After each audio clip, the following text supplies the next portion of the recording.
आपको घुसपैठियों को वापस भेजने के लिए किस मुहूर्त का इंतजार है? सुप्रीम कोर्ट ने मंगलवार को असम में घुसपैठियों को सालों से हिरासत में रखे जाने को लेकर ये टिप्पणी की है। अदालत ने कहा कि आखिर इन्हें वापस क्यों नहीं भेजा जा रहा। इन लोगों को अंतहीन समय तक तो नहीं रखा जा सकता। इसी के साथ ही उच्चतम न्यायालय ने हिरासत में रखे गए 63 लोगों को 2 हफ्ते के अंदर वापस भेजने का आदेश भी दे दिया है। बेंच ने कहा कि इस बारे में आप एक्शन शुरू करें और फिर हमें जानकारी जरूर दें।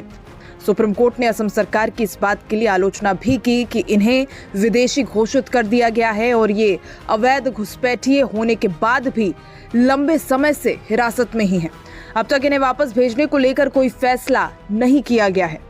जस्टिस अभय एस ओका और उज्जवल भुइयां की बेंच ने कहा कि जब हिरासत में लिए गए लोग विदेशी साबित हो चुके हैं तो उन्हें तत्काल वापस भेज दिया जाए। बेंच का कहना है, आप ये कहते हुए उन्हें वापस नहीं भेज रहे हैं कि हमें इनके पते नहीं मालूम है। ये हमारी चिंता नहीं होनी चाहिए। आप इन्हें उनके देश में छोड़ आएं।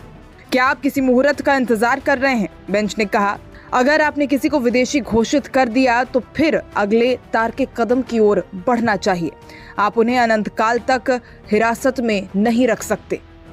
संविधान का आर्टिकल 21 यहाँ लागू होता है। असम में कई डिटेंशन सेंटर हैं। आपने अब तक कितने लोगों को भेजा है?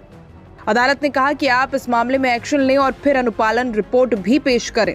इससे पहले सोमवार को सैकड़ों बांग्लादेशियों को डिटेंशन सेंटरों में रखे जाने को लेकर केंद्र सरकार से सख्त सवाल किए गए। अदालत का कहना है कि आप ही कह रहे हैं कि फॉरेनर्स एक्ट 1946 के तहत ये लोग विदेशी साबित हुए हैं, फिर भी आप इन्हें भेज क्यों नहीं रहे? जस्टिस जेबी पारदीवाला और जस्टिस आर महादेवन की बेंच ने कलकत्ता हाई कोर्ट की ओर से दायर केस को लेकर ये बात कही थी। ये मामला फिर सुप्रीम कोर्ट में ट्रांसफर हुआ था।